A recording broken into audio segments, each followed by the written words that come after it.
I went to a small gathering of financial advisors to discuss the budget and hear the views of a couple of experts on the various stuff that will affect us most. It's the Cotswolds, so there was a fair bit of outrage shared with farmers over what most of them see as a townie's view of how much a family farm is worth.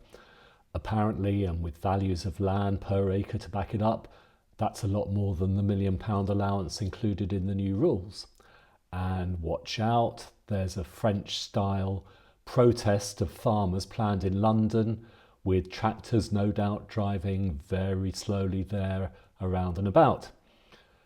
Capital gains tax, yes, went up, but the consensus is that we got away lightly on that one, as most, like me, thought it would be added to income along with other investment returns like dividends, and that they do away with all the separate allowances there are.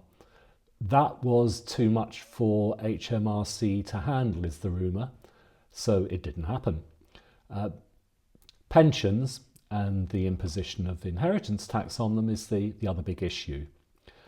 The Telegraph, which I don't usually read, but it seems I'm in the minority, the Telegraph calculated that if all your inheritance tax stars align in the wrong order, that this could give some people an effective rate of inheritance tax of 90%.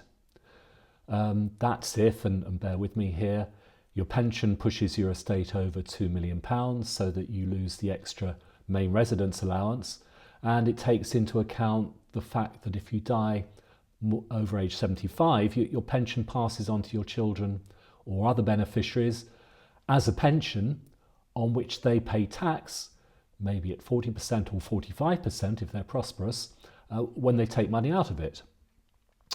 All of which brought the conversation around to the return of life insurance, which might perhaps play a big part in inheritance tax planning, as it did 20 or more years ago.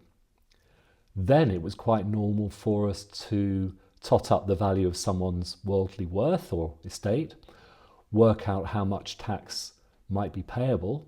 The maths usually meant, and still means, that provided both are gone by the time they're about 120, that's husband and wife, they'll have paid less in than's going to be paid out from the life insurance policy.